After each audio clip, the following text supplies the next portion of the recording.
Hey guys, how's it going? It's Danconia, and welcome back to the Overwatch League Roundup 2020, weeks 28 and 29 meta preview.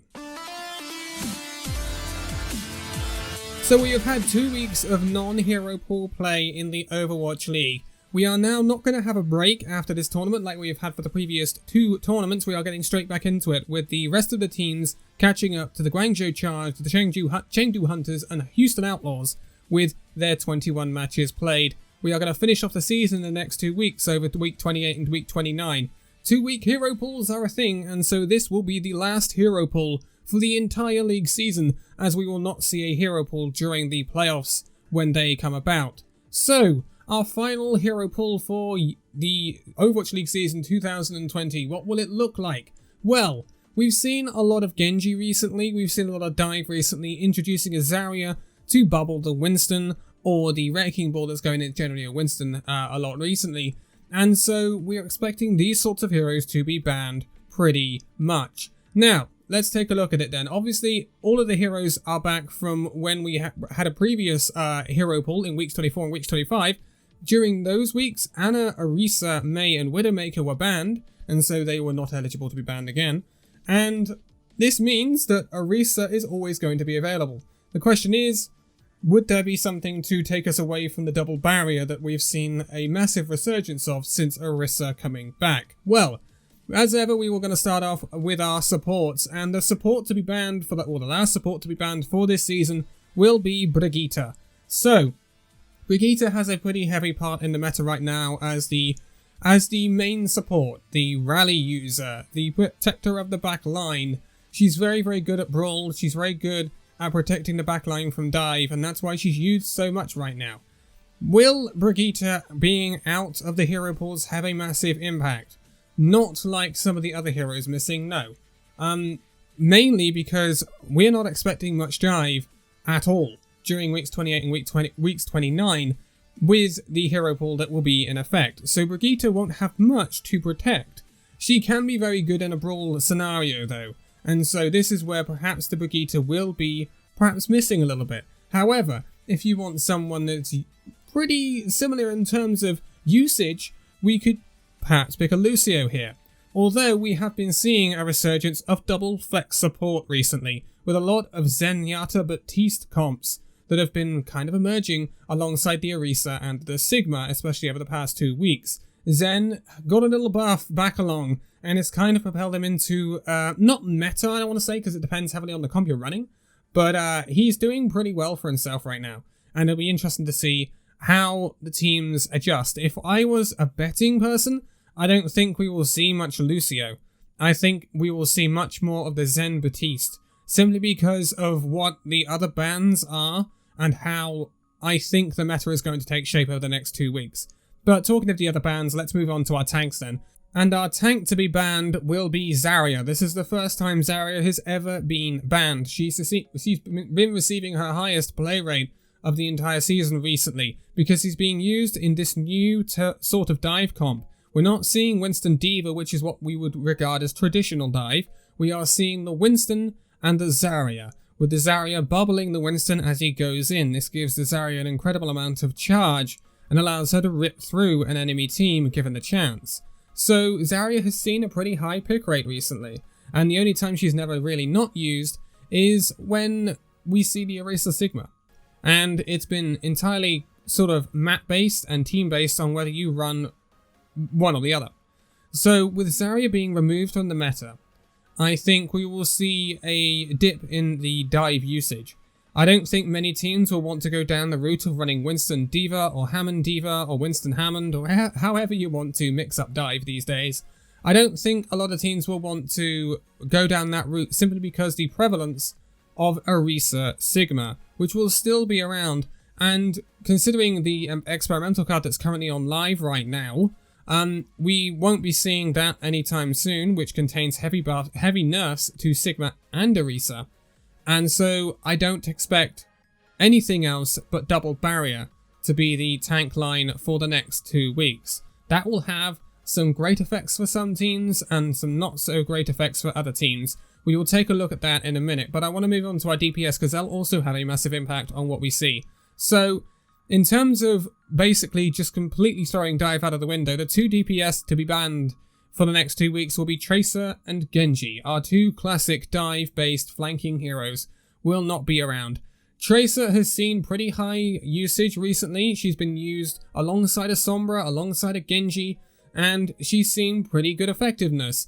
She is much, much better in terms of meta viability than she was back during the heyday of Brigitte, Goats, and other comps like that.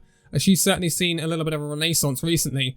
But in talking of renaissance, when we're talking of renaissance, we want to talk about Genji, because Genji has been a major, major part of the meta for the past month or so. Going back all the way back to the Summer Showdown, in fact, we have seen some massive, massive play from Genji players across the league. And Genji will no longer be available. And it's somewhat of a pity, but it's also somewhat of a okay sort of thing, because what would be coming through for the next 2 weeks will be the patch that is currently on live, which saw Genji nerfed anyway.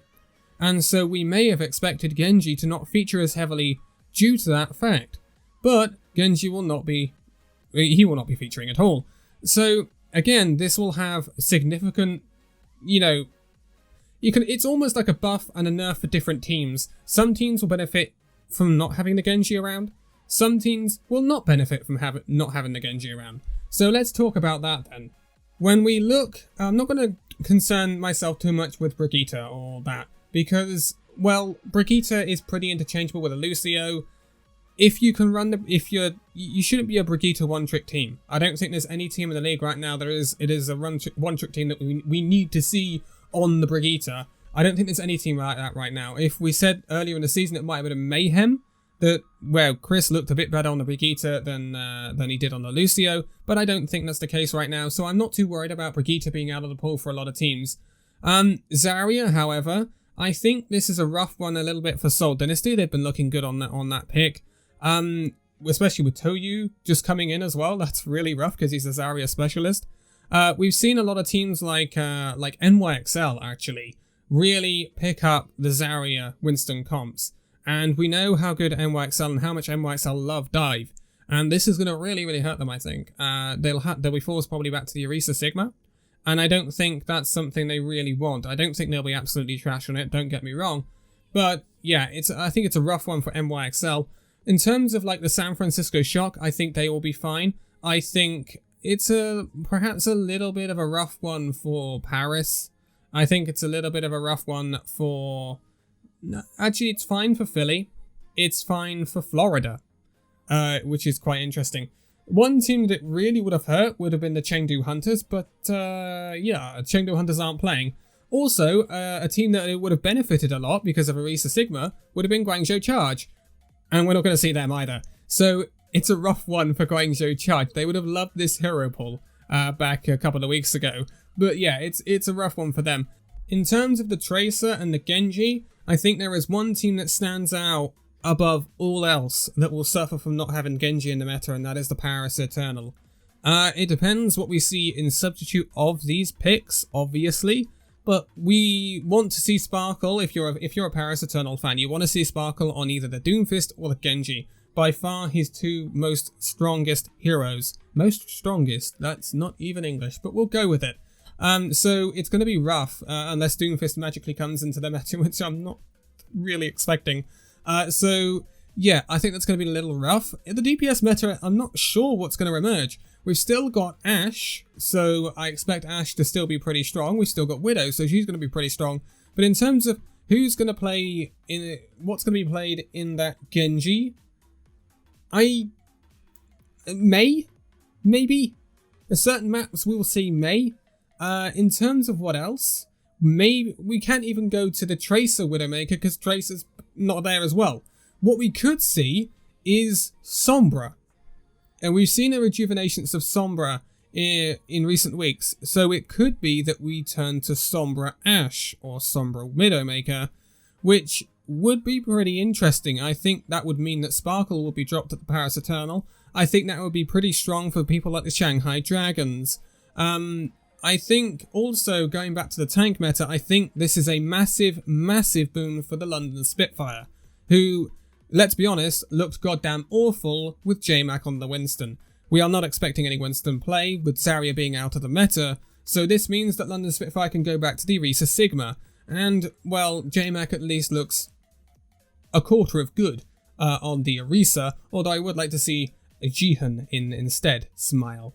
But I think that's a massive boon for London Spitfire, and Bernard is very competent on either the Zarya or the Sigma, especially the Sigma, so yeah, I think that's a boon for London Spitfire out of all the teams, and they've got a lot of big games coming up, so they're going to need to hit the ground running on that comp. It's going to be very, very interesting. If I was a betting man, I think I would say Batiste, Zenyatta, Sigma, Orisa, and then we will probably see Ashe, and then it's a bit of a debatable one but for the other DPS slot, but at the moment I would say Sombra, just judging on the amount we've seen in the previous 2 weeks, but some teams may have something up their sleeve. It may be May or something like that. I don't imagine Reinhardt coming in for any reason. We may see Reinhardt Diva from some teams, but there's no Rein Zarya. So yeah, I wouldn't expect that. We may see a little bit of Rein Sigma though if they want a little bit more mobility, and that's perhaps where we will see more of the Ana Lucio instead of the Zen and the Batiste. But I'm going to leave it here for this meta preview. It's going to be a super duper interesting round of fixtures. The preview for the round of fixtures will come up a little bit later on today, and this will be the final day of triple uploads, because I don't know, I'm losing my mind in this heat in the UK at the moment. I need to go and cool down because it's really, really hot in here. Anyway, for now, thank you guys so much for watching this video. If you'd like to give a like, subscribe if you're new, and I'll see you in the next video. See you then.